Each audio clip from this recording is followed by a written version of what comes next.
just going to say I'm extending the message. How about that? Will that work for you? And it's called Seek God First. It's a famous verse. If you were here last week, you heard it. It's Matthew chapter 6, verse 33 and 34. But seek first his kingdom and his righteousness, and all these things, say all these things, will be given to you as well. Therefore, do not worry about tomorrow, for tomorrow will worry about itself. Each day has enough trouble of its own. So, just to set the stage for today, all these things, Jesus actually enumerates some things that would have been very important in their culture, and it's in our culture as well. What you eat, what you drink, what you wear, and he even makes reference to what will add years to your life. And so, when people ask me, what are all these things? It's those things. I think it's anything that causes you to not seek first his kingdom and his righteousness becomes under the umbrella of all these things. And so we want to make certain that we are always looking for God first in everything, in everything. And God, I don't believe, will move in a people or in a church that does not have that mindset. If we don't have a mindset to seek God first and then pray for God to move in our midst, I think we're praying amiss. We're not praying with clear thought. We have to be willing to seek God first and his righteousness. Now, we talked about last week in Corinthians, Paul said your righteousness is the wisdom of God. It's Christ. Christ is our righteousness. There's none of us righteous, not one. Look at your neighbor and say, you didn't make the cut. None of us are righteous. Don't get mad with me. I'm not righteous either. Christ is our righteousness. And the only way we become righteous is through Christ. And so we seek first his kingdom and Christ, his righteousness, and all these things. Come on, say all these things. Because here's what's happening in the church world today. We have so distorted the gospel of Jesus that it is not really the good news to us unless God's blessing us with the things that we want.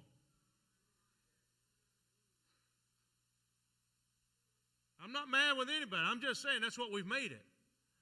But he said all these things, look at this, will be given to you. You don't have to seek for them. You don't have to go earn them. You don't have to make a way to find them. You just got to spend your life seeking God, seeking his kingdom and his righteousness, and all these things will be given to you. Don't get your things in the way of Jesus.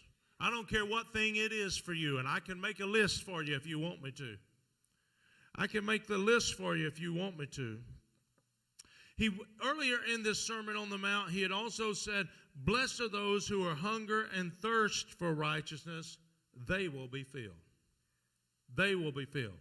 If you don't feel like you're full, it's because you're hungering and thirsting for the wrong things. Because he's not a man that he shall lie. He said, hunger and thirst for righteousness, for they will be filled. And so if you're not full of the things of God, it's because you're hungering and thirsting for the wrong things. So, this week, Pastor Jeannie and I and Pastor Emmanuel were down in Savannah. And we were at the statewide pastor's retreat. And they held it in Savannah and had a superintendent from North Carolina as the speaker. And he spoke 2 nights. And the first night was really good, old wells and new wells. I've told you that for 2 or 3 years. And he just spoke that prophetically to us. And then the second night, he preached on a very familiar passage. And it really stirred me, and I couldn't get away from it. And I don't have his notes, and I'm not preaching his message. In fact, I only got like one part of his whole message in my message, but this, I just could not get away from this. And so as I prayed through the week, I said, God, is this where we go next? Is this the next part of seek God first? And I think it is. And so that's what I'm going to share with you today and I prayed over the altars a while ago during worship because I believe some of your lives are about to be altered. God's about to move in you. And so I want you to hear this now because sometimes some things we hear we don't like. You ever been there? You know when you go for help and you see the doctor and the doctor says, you could really be in good health if you would eat the right stuff and exercise. Has anybody ever had a doctor tell you that besides me? Yeah, all of us have, right? So the problem is not the sickness we have. The problem is what we're doing with our bodies.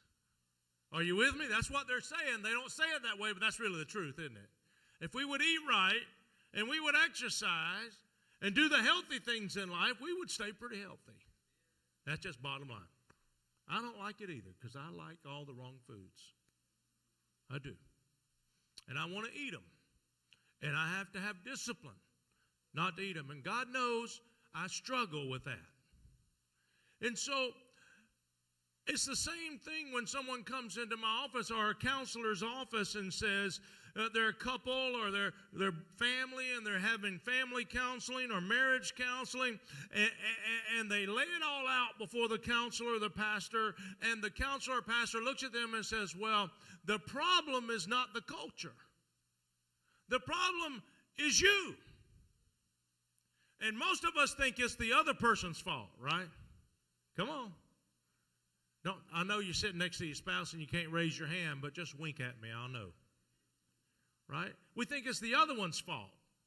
But the truth is, it takes two to tango. Right? Everybody's got a piece of this pie. Everybody's got a part of this situation, and we don't like it when we're told it's our fault. Or we even had a part to do with it. And so today, you probably won't like what I'm about to say. Because a picture that we're going to see in Ezekiel 37 can be the end result of a people who stop seeking Him first. See there? That's why the Lord is going to give us some new pieces here soon. And so here it is, Ezekiel. I'm going to read the first 3 verses, and I'm going to reference a good bit of the rest. So here it is. It's very famous. You recognize it. It's a picture for me, what the Lord impressed upon me of what a people could be if they stopped seeking Him first. It's not a pretty picture. The hand of the Lord, this is the prophet Ezekiel speaking, the hand of the Lord was on me, and He brought me out by the Spirit of the Lord. Now, most of us would stop right there and start shouting if we're Pentecostal because we love anything the Spirit's doing, except when He takes us to this valley. The hand of the Lord was on me. You know, the Spirit doesn't just work for you to get tongues and interpretation, which I'm all about, or moving and great things happening in a service, but He also takes you to 40 days in the desert with the devil, as He did with Jesus. He also takes you to a valley of dry bones. The Spirit's a well-rounded individual. He's not just going to do all the things that feel good to you. He's going to do some things that's going to grow you in the process. So the hand of the Lord was on me, and He brought me out by the Spirit of the Lord and set me in the middle of a valley. Valleys are beautiful, aren't they? You ever been to valleys? I mean, they're just gorgeous where all the water runs and it's plush and lush and everybody loves the valley. But the problem with this valley is the next phrase, it was full of bones. Full of bones. Not just any bones, it was full of bones. He led me back and forth. He led me back and forth among them. In other words, He didn't just bring him and let him see it. He could have set him up on the side of the mountain and let him see the valley. No, He wanted him to walk in there among them. There's value in this whole statement. He led me back and forth among them, and I saw a great many bones on the floor. If you'd have been up on the mountain looking down in the valley, you could just see something on the floor, but you might not see how many bones were on the floor. But here he sees a great many bones on the floor of the valley. Listen to this. Bones that were very dry. The dry bones. Dry bones indicate that they've been there for a long time. And of all the human anatomy, it's the thing that takes the longest, decades, if not centuries of time to dissolve and go away. And so he could see the dry bones. They've been there a while. There's no life in these bones. Then verse 3. The same Lord, the Spirit of the Lord, the hand of the Lord that took him there, asked him a question. Son of man, can these bones live? Now listen, it intrigues me that he did not say, can God raise up these bones? It's God speaking. He didn't even say, can I bring these bones to life? He didn't say that. He's very specific. He said, Son of man, can these bones live? They're dry bones. Many of them, can they live? I said, here's Ezekiel. Here's the non-committal answer of every saint or pastor that don't want to get into the discussion. Sovereign Lord, you alone know. We sound so spiritual, don't we? But he don't want to step off in it, right? He don't. He don't. I have an early prayer group with some men that are my prayer partners. There's about a dozen of them, and on Zoom every morning we're praying, and Joe Ani's one of those guys, one of our deacons is one of those guys, and Joe Ani will come up with some questions. And there's some doozies. And he's asking me at 6:45 in the morning. I'm lucky I'm up and got the coffee in my hand by then. And he's asking me about these bones. Not necessarily these bones, but he's asking me questions, that just, I got to think. And usually what I'll say in my moments that I don't want to wrestle with it, I'll say, Brother Emmanuel, what do you think? I do, don't I, sometimes? I say that. And it's just like Ezekiel. He says, Sovereign Lord, only you know. Because we don't want to jump off in it. We don't know what the outcome of all that's going to be. We don't know what's going to happen. And listen, I think that I'm not down on Ezekiel for that because I say it in the mornings. All of us have probably been there at some point or another, and we've deflected the answer because we either don't know the answer or don't want to step off in it and try to come up with an answer that's going to make us look foolish. Come on, anybody been there besides me? Yeah. And so I want to give you this because there's some things that happen in these passages that I think applies to us. Pastor, how is this a picture? These valley of dry bones, how is this a picture of us? I'm glad you asked that question. I know some of you were thinking it, right? We just had an incredible worship service, had an incredible time of prayer, incredible time. We feel the presence of the Lord in the room. How can this be us? It's pretty simple. Pretty simple. We're part of a movement in network of churches in the U.S. and around the world called the Assemblies of God. The Assemblies of God is one of the fastest growing organizations in the world. And the Assemblies of God is one of the greatest, if not the greatest, missions organization in the world. The things we do for missions and around the world is unbelievable. Around the world. We're 60 to 70 million strong around the world. But inside the U.S., only about 3 to 4 million. And inside the U.S., listen to what I'm about to tell you, we are one of the best organizations as far as church groups go, because we only have 80% of our churches declining or plateaued.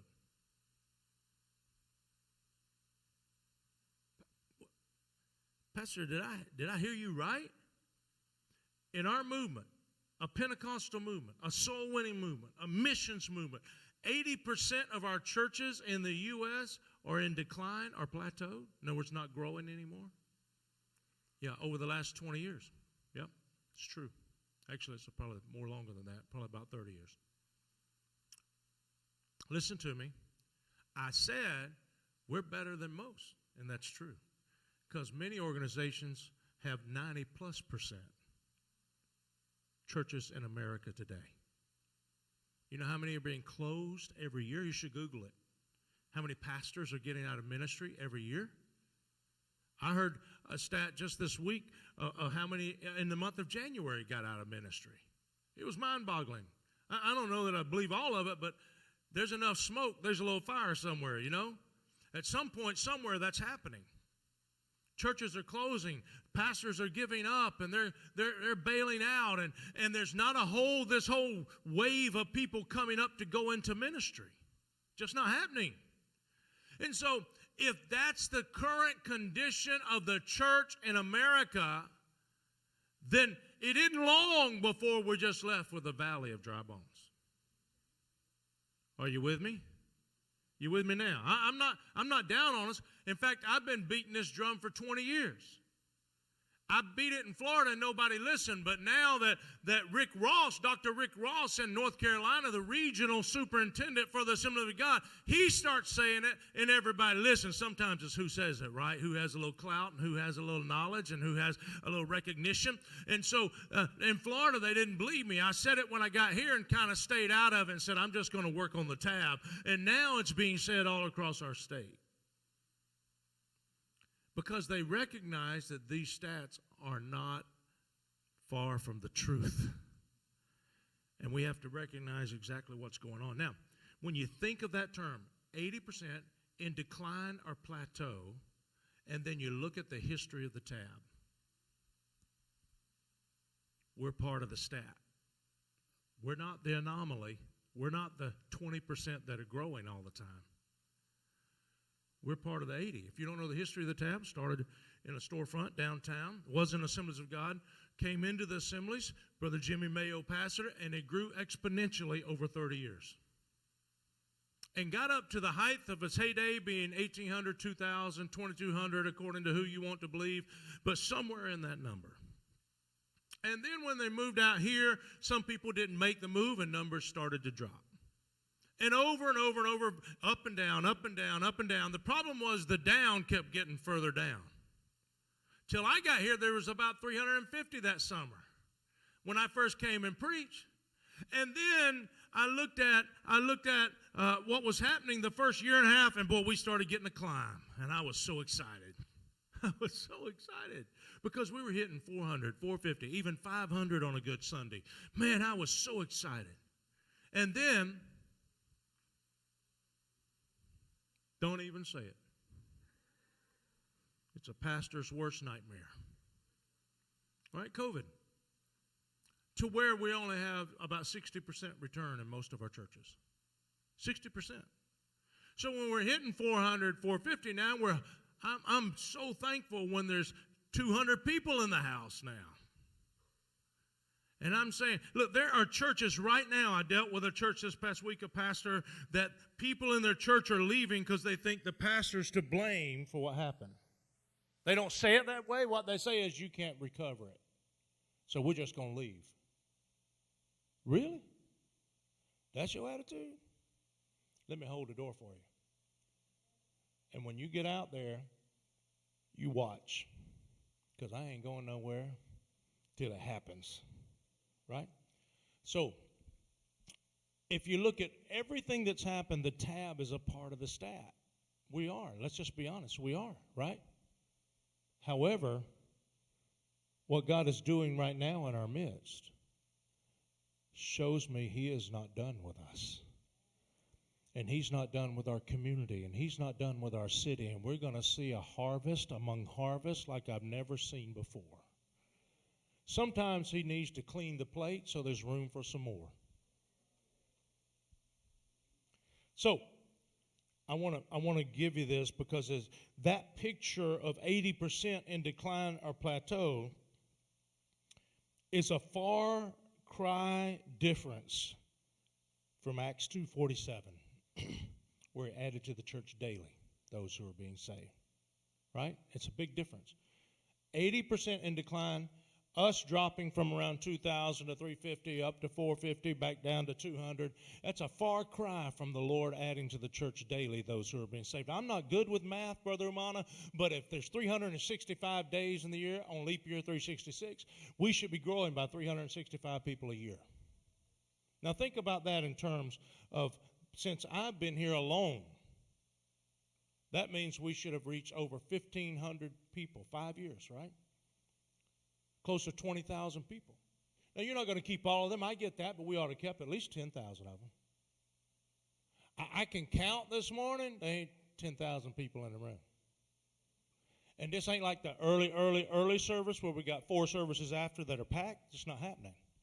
So, Pastor, wow, this sounds like gloom and doom. No, I'm just telling you, there's some things we don't like. And what we don't like is when we realize who we are and where we are now. On the other side of that spectrum is what God is doing right now is showing that there's increase and showing that young adults are coming to the Lord and showing that teenagers are coming to the Lord. In times past, that was not true. But now it's true. We're watching. We've already seen 45 people come to Jesus since January 1. And we're believing God's not done. In fact, this year, He's going to give us 365 plus, because I am bent on seeing God move. I don't know what it's going to look like. I don't know how it's all going to happen, but I just know it's going to happen, friend. I ain't got to figure it all out. I just got to trust Him. So there are 3 things I want to get, just 3. And then we're going to pray, because I'm going to pray in these altars. And I'm telling you, God was moving right here a few moments ago, and He ain't left the room. And when you come and get prayed for today, I'm telling you, we're going to prophesy to some bones today. Let me tell you what happens in this moment. God reveals the truth. Some people, I think, struggle with serving God because He tells the truth. Let me tell you what I'm talking about. I can get up in the morning and I can climb out of bed and I can go, whoo, I'm looking good. I'm feeling good. I am slim and trim. I am built. And then I walk out of my bedroom into my bathroom and there's this big mirror. And I look in that mirror with the lights on, because when the light's off, you can't see that you're believing a lie. But when the lights are on, the mirror don't lie. It ain't no country fair mirror that looks all silly. It's just a normal mirror. And I look at it and go, help me, Jesus. And then I turn sideways and I go, help me, Jesus. Right? The mirror don't lie. God's not a man that He should lie. And that when He looks at us and He says, this is who you are and where you're at, but I've got a plan for your life. Right? Nobody else would have looked at this valley and ever had a plan for these bones. Nobody. But God looks at this valley called the tabernacle, and He may have seen some bones in here, but He's got a plan for these bones called the tabernacle church. God reveals the truth. Listen, here's one. The bones are all that's left. That's all that's left in the valley. Bones. Bones. No part of the 11 systems in the body is left in the valley except the skeletal system. And not all of it is there. Just the bones. Cartilage gone. All the things in between the bones that hold it together, sinews, everything's gone. Just the bones. Now, if you've never watched TV enough to know that a body deteriorates after it's dead, and then there comes a moment that all that's left is the bones. And so in that moment that Ezekiel is seeing it, all he's seeing in the valley is bones. There are 11 systems in your body. 11. And all 11 work intricately together, and God made you out of dirt. And He made 11 systems out of dirt. Dirt and a little spit called mud. And He made us as human beings out of mud. 11 systems intricately together that if you pull any one of the systems completely out of the body will not live. How do you do that with mud? I struggle with Play-Doh. But God. And all that's left, all the systems are gone except the bones. A lot of bones are in the valley. Now listen to what I'm about to say. No skeletons, just bones. They're not even together anymore. The sinews that held them together, gone. The cartilage that mounted in between some of them, gone. Just the bones, not even skeletons. When you see the valley of dry bones, if you see it in your imagination as skeletons laying all over, it's not skeletons, it's just bones. It's a picture that would make you go, I wonder what happened here. It's kind of like, we watch these movies about nuclear explosions and there's nothing left. Just bones. Nothing left, just bones. Not even together, not even near one another. I mean, the toe bone connected to the foot bone connected to the ankle bone connected to the leg bone connected to the knee bone. Ain't even a knee bone. But you get the picture, right? The hip bone, and you bring it all the way up, and you got all these bones. They ain't connected. Here's a foot bone. There's a lot of bones in your foot, by the way, and I don't even know how you would know which one was your foot bone. There's a foot bone, and there's a finger bone, and there's a skull, and there's a neck bone over here, and none of it's connected. This is a place of desperation. The problem with us as the church is we don't want to see ourselves in a place of desperation, but it's when a people get desperate that they begin to cry out to God and believe God for things that only God could do. The bones have no life in them. In fact, he calls them dry bones. In other words, you're at the place of deterioration that it won't be long before they start to disintegrate. All the blood, the marrow, all that stuff has drained out. Nothing left. I don't know if God's waiting till we get in that shape so he can show the world who he is once again. Or we could cry out and let the bones come to life. God reveals the truth, doesn't he? Dry bones, very dry bones. And then two things I want you to notice here. It's not in these first three verses. You have to skip down to verse 11 because he talks about the bones again in verse 11. He defines who the bones are.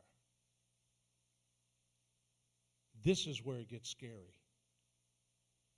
Because here's what he said. Then he said, God said to me, Son of man, these bones are the people of Israel.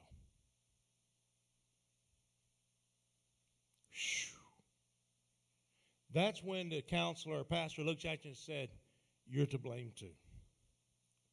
It's the people of Israel. This ain't Jesus coming in with a new covenant.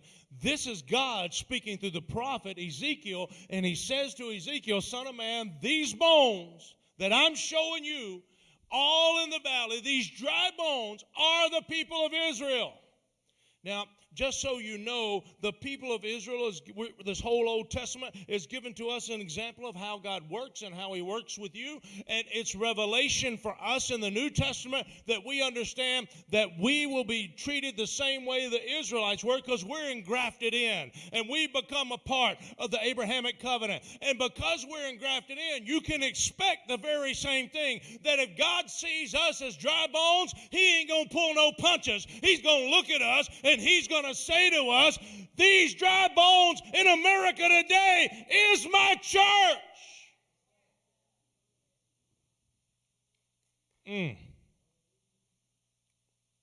It's the church that's 80% in decline or plateau. It's the church that's closing their doors. It's the church that pastors are quitting. It's the church that's got more fights than the boxing league. Come on now. Let's be real. We don't like the news, but it's the people of Israel. The second thing is the bones have no hope. None. They can't put themselves back together again as Humpty Dumpty. Right? They say, the next part of this verse says, they say our bones are dried up and our hope is gone. We are cut off. They at least have a self-aware moment. They know who they are. They know they're in the valley. They know they're completely disconnected. They know they have no hope, and they know they have no future. They're just going to dry up and die. I told you I'm going to live till I'm 100, and I ain't going to dry up and die. When I die, the day I die, y'all going to look at me, those of you that outlive me, and you're going to say, God, just yesterday he was so alive. Because I refuse to become a dry bone.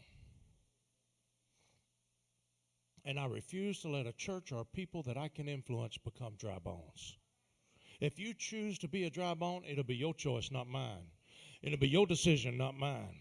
Because I'm going to lead a people alive into the presence of God. And we bust heaven open, we're going to bust it wide open. And we're going to celebrate on the way in, and we're going to celebrate when we get there. Our bones are dried up. Our hope is gone.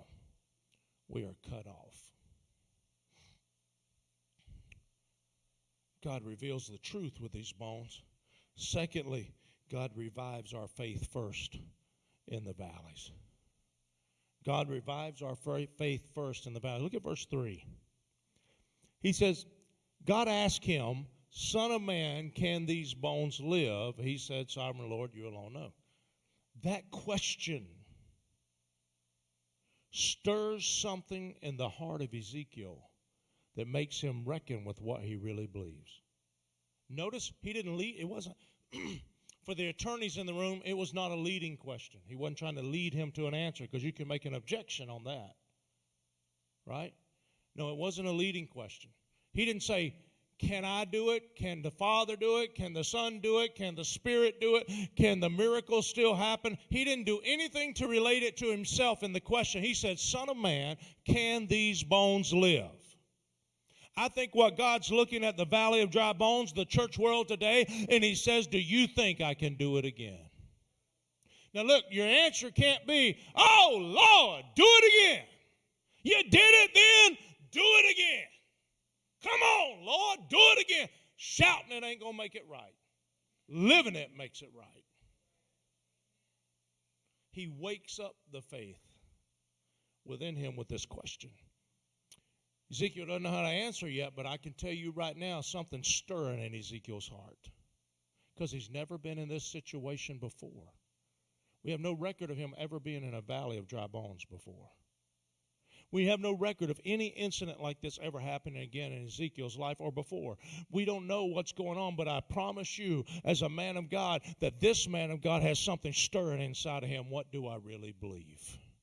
And God specifically asked the question to stir up his faith and say, what do you believe, son? Son of man, what do you believe? What do you believe? Do you believe that church is just a place you come on Sunday mornings and sit and sing and pray and give a little something and go home? Is that all you believe? Is that all you believe? Do you believe it's a place I serve a little bit and feel good about myself and that's all it is? Is that all you believe? Or is it going to take a valley of dry bones in our life and God taking us to that valley and showing us that valley to be able to say, you know what, God, ask me the question because I need you to stir something up inside of me. Maybe it's a place that you read the scriptures and you see every time the people of Israel began to cry out to God. When's the last time a church began to cry out to God? They're waiting for a worship leader to be a cheerleader rather than just come and start crying crying out for God? When's the last time the church been full in a prayer meeting or prayed for 10 days straight for the Holy Spirit to come? When's the last time have we seen the fire of God inside the hearts of the people of God that would not take no for an answer with God? And I don't think we'll see dry bones live until the faith is awakened in us. Faith is not something we say. It's something we do.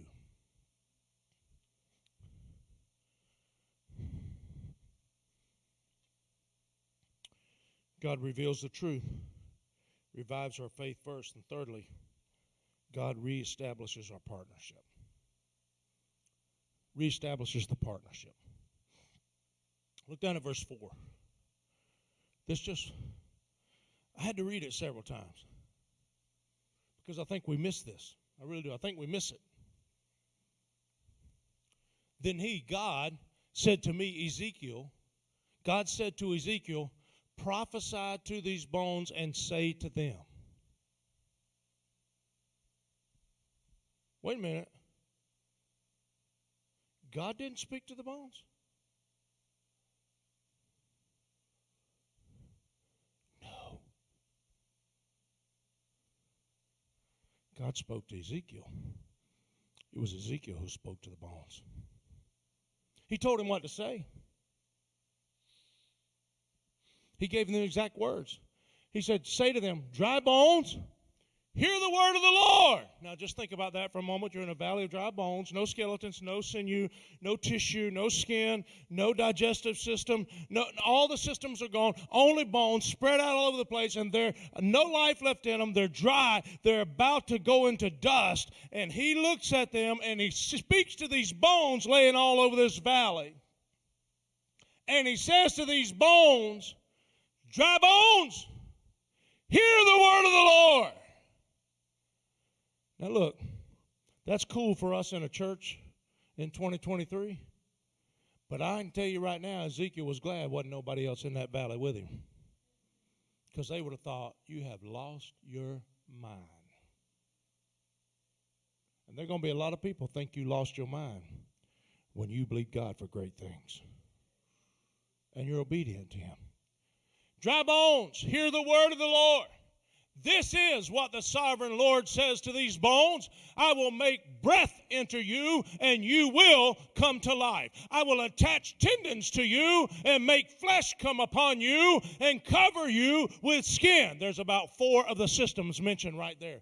I will put breath at 5. I will put breath in you, and you will come to life. Then you will know that I am the Lord your God.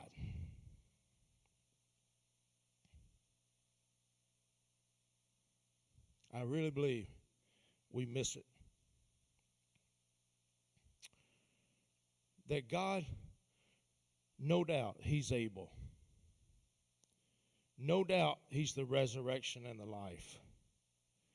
But this ain't CPR. This ain't pulling a body out of a tomb like Lazarus. It's just bones. And God could speak to the bones himself. But he's not looking for a people that'll listen just to him speak.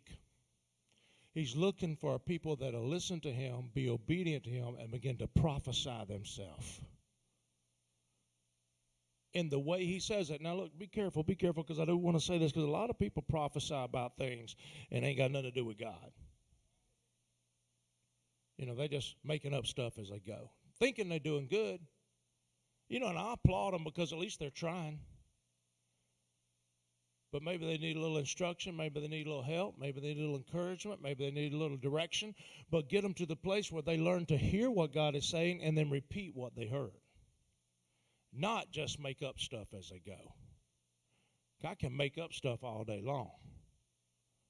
And it don't make no sense. Because ain't none of it going to happen. But when I speak the words of God, then God's in this thing. God's looking for partnership with his people. If he was just going to do it all himself, then as soon as we get saved, he just takes us to heaven. I wonder how many people get saved like that. Hey, if you get saved today, you're going to die and go to heaven. Well, that'll mess with your mind, won't it? Because all of us ain't interested in dying. So do we love living life here more or living for eternity more? Woo! So he's looking for partnership. Who will step to the plate and say, I'll prophesy. Whatever you say to do, God, I'll do it. The last piece of the puzzle is this. He doesn't just stop with saying, partner with me. He reignites us with his Spirit. Go down to verse 9 and look at what he said. Then he said to me, prophesy to the breath. So he prophesied to the bones, and they all came together, but they're still laying there. Muscles, tissue, skin, everything's there. I'm pretty sure the digestive system there. I'm pretty sure the lungs are in place. I'm pretty sure the minds and all the nervous system is in place. All the systems are in place, but there's still no heartbeat. There's still no breath in the lungs. And God says in verse 9, then he said to me, God said to Ezekiel, Ezekiel, now prophesy to the breath. Prophesy, son of man, and say to it, this is what the sovereign Lord says. Come, breathe from the four winds, and breathe into these slain, that they may live. So, I love this so. Ezekiel. So, I, Ezekiel, prophesied as he commanded me. Obedience. And breath entered into them, and they came to life, stood up on their feet, a vast army.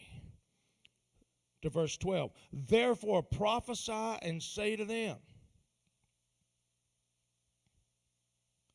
this is what the sovereign Lord says, my people, I am going to open your graves. Because now in verse 11, he's revealed that the bones are Israel. I would say the bones will be the American church if God doesn't move. And after he reveals that, then he says, prophesy and say to them, the Israelite people, to the church today, my people, I am going to open your graves and bring you up from them. Now, when he goes to see the people of Israel, he says, my people, I'm going to bring you up from your own grave, and they're standing there still breathing, what do you think they're thinking? This prophet has lost his mind. Just like some of you may not like the fact I say, this could be us. But he says, I am going to open your graves and bring you up from them. I will bring you back to the land of Israel. Then you, my people, will know that I am the Lord when I open up your graves and bring you up from them. Let's look at 14, verse 14. Check this out. First time he says it in the whole text. I will put my, capital S, Spirit, my Holy Spirit in you, and you will live. And listen to this. I will settle you in your own land. Then you will know that I, the Lord, have spoken, and I have done it, and declares the Lord. Look at that last phrase. In other words, you're not going to believe it's me until it happens. But when it happens, you're going to know. You're going to know. But it took one man, Ezekiel, obedient, to speak to the bones. And the bones would be only a revelation of what would happen when he spoke to Israel. I don't have no bones, but I got a people. I got a people in this room that I'm about to prophesy over. And God's going to bring you up out of your grave. And God's going to bring you new life. And God's going to put his Spirit in you. And you're going to live. And God's going to settle you in your own land. There's the things. All these things.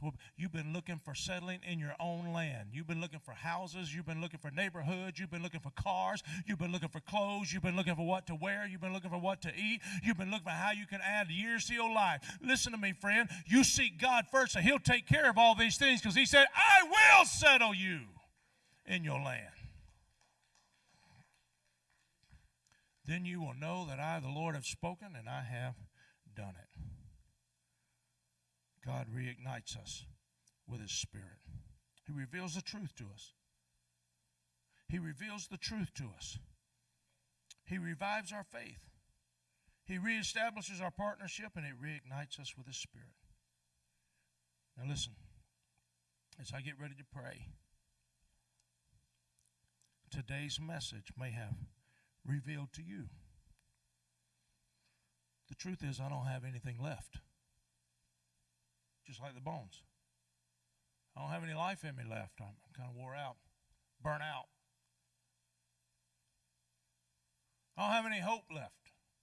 I've tried and tried and tried, and I don't have any hope left. I have nothing connecting me to God or His church.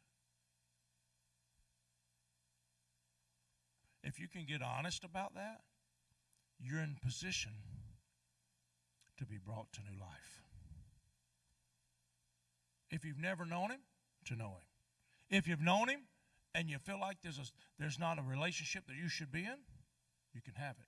Or maybe you do know Him, but you feel like you're living in the valley of dry bones.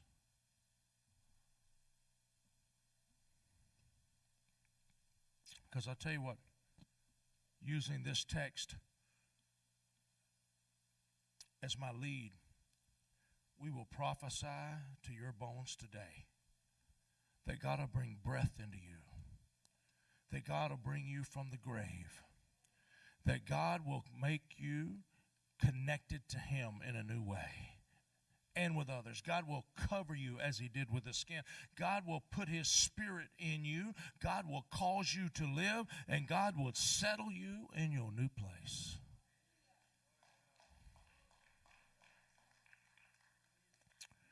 You don't have to seek after those things. You just seek after God and His righteousness. He'll take care of all that. It's not how you seek after those things. It's how you seek after Him. Whew. These messages last week and this week, and I don't even know about next week yet, but here's what I know, that I really believe it's preparing our hearts for God saturating this place. We're going to pray, talk to God. We're going to God listens. He hears what we're saying. And as we pray, He's going to speak into our life. And some of you, God's already speaking to you now, and you're just trying to figure all that out. Just relax. You're going to know. Father, I pray for